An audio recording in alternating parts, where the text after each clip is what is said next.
अभिषेक मिश्रा लिखते हैं, प्रणाम अनंत श्री। किसी शरीर मन में जिस मात्रा में जागृति होती है, क्या उसी मात्रा में उसका संसार और पदार्थ भी उसके लिए जागृत व्यवहार करने लगते हैं?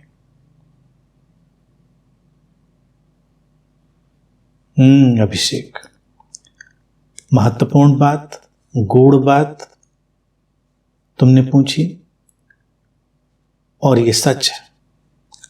हर व्यक्ति हमको जीवित दिखाई देता है? हर व्यक्ति जीवित है, लेकिन हर व्यक्ति में जीवन का संचार एक जैसा नहीं होता, क्योंकि हर व्यक्ति में जागृति एक जैसी नहीं होती। हर व्यक्ति में चेतना का प्रवाह, चेतना का मैनिफेस्टेशन एक जैसा नहीं होता। उसके तल अलग अलग होते हैं। किसी में अभी धीमा है, किसी में वो तेज हो गया है।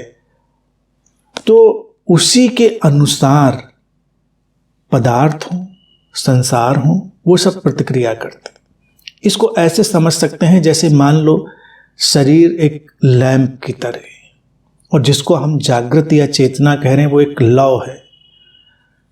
एक कांच रखा हुआ है जिसको हम शरीर मान लें, और उसके भीतर एक लौ है, बहुत धीमी मध्यम सी लौ, जैसे एक चिंगारी सी कहीं टिमटिमा रही हो।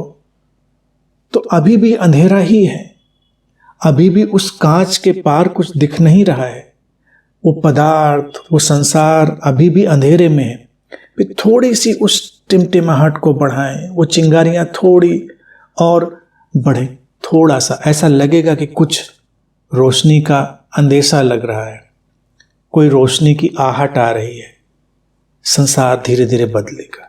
अब उसी को कल्पना करें, थोड़ी और थोड़ी और। उस लौ का प्रकाश जितना व्यापक होगा, लौ है, हर व्यक्ति के भीतर लौ है, उसके बिना तो जीवन संभव नहीं। यानी कि चेतना के बिना, उस चेतना के संस्पर्श के बिना तो कोई जीवन संभव नहीं है, ये बात ठीक। लेकिन उसकी तीव्रता वो अलग अलग होती है। तो जैसे जैसे एक लौ बढ़ेगी तो जो उसके चारों तरफ का ग्लास है, कांच है, वो और प्रकाशित होगा, और उसी की प्रतिक्रिया में उसके आसपास जो पदार्थ हैं, संसार है, वो भी आलोकित होगा। अर्थात जो अभी नहीं दिखता था वो दिखने लगा।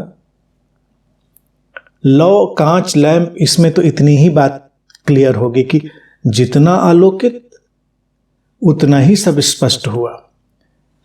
तो कम आलोक में किसी के लिए कुछ है ही नहीं। मान लीजिए किसी कोने में कोई कुछ छुपा हुआ पड़ा है, तो अगर अभी प्रकाश इतना तीव्र नहीं हुआ है कि वो उस कोने में भी चला जाए, तो उस कोने में जो कुछ पड़ा है वो है नहीं है, उस व्यक्ति के लिए वो नहीं है। लेकिन अगर वो प्रकाश वहां तक जाता है तो उसके लिए वो भी है। अब मान लो कोने में कोई खजाना पड़ा है, अभी प्रकाश वहां तक गया नहीं, तो अभी वो खजाना भी उसका नहीं, उसके लिए दृष्टिगत नहीं, तो उसका नहीं। ये बातें अभी भी इनएक्टिव सी लगती हैं कि हाँ है तो है, पड़ा है, लेकिन इससे भी आगे बात जाती है। अभिषेक, जो तुमने पूछी है वो गूढ़ बात है। जागृत व्यवहार भी बढ़ता है, क्योंकि सब कुछ उसी चेतना के विस्तार से ही घट रहा है। पदार्थ हो, संसार का पूरा कार्य व्यापार हो, ये जड़ चेतन सब उसी स्रोत की अलग अलग धाराओं और अलग अलग रूपों से बुना हुआ है। तो जागृति की मात्रा के साथ ही व्यक्ति के जीवन के रूपांतरण के तमाम द्वार खुलते, उसका सहयोग बढ़ता है। इसीलिए भारत में हमेशा जोर इस बात पर नहीं दिया गया कि तुम जाकर कहीं सहयोग मांगो, तुम कहीं जाकर मदद मांगो, तुम कहीं चमत्कार की कोई आशा करो। नहीं, भारत में हमने ये सब नहीं कहा। भारत में हमने जोर दिया किस बात पर? अपनी जागृति को बढ़ाओ, अपनी चैतन्य की अवस्था को विकसित करो, ज्यादा चैतन्य बनो। तुम जितने चेतन हो जाओगे, जागृत होगे, तुम्हें दिखाई देगा कि संसार तुम्हारे लिए भिन्न ढंग से व्यवहार कर रहा है, पदार्थ भी तुम्हारे लिए भिन्न ढंग से व्यवहार कर रहे हैं। पदार्थ कितने भी जड़ दिखते हों, लेकिन उनमें है तो उसी स्रोत का ही सब विस्तार। हमसे कितना भी दूर दिखता हो, लेकिन है तो हमारा ही हिस्सा। तो सब बदलता है, सहयोग, असहयोग, ये सारी चीजें। इसीलिए ये हमेशा कहा गया कि एक जागृत व्यक्ति के लिए, जो पूर्ण जागृत हो गया है, उसके लिए पूरा अस्तित्व सहयोगी हो उठता है। पूरा अस्तित्व उसके साथ एक लय में उसका सहयोग करने लगता है। कोई इंडिविजुअली नहीं करने लगता है व्यक्ति कि वो कहीं टेलीस्कोप लगा के कोई देख रहा है कि अच्छा ये जाग गया तो इसको थोड़ी ऐसे से मदद करी जाए। ऐसे नहीं, वो जागृति आई है, अस्तित्व में उसकी तरंगें गई हैं और एक स्वतः स्फूर्त प्रवाह है, एक स्वतः स्फूर्त घटनाक्रम है जो उसकी तरफ बढ़ने लगता है। स्वतः स्फूर्त, जैसे एक अंकुर फूटता है कहीं पर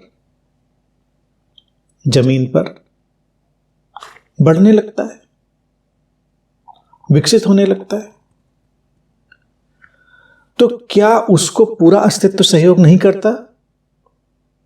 धरती, हवा, पानी, आकाश सब उसको सहयोग करने लगते हैं, ये रोशनी। इसी तरह से हर व्यक्ति को उसकी जागृति के अनुपात में सहयोग मिलता रहता है।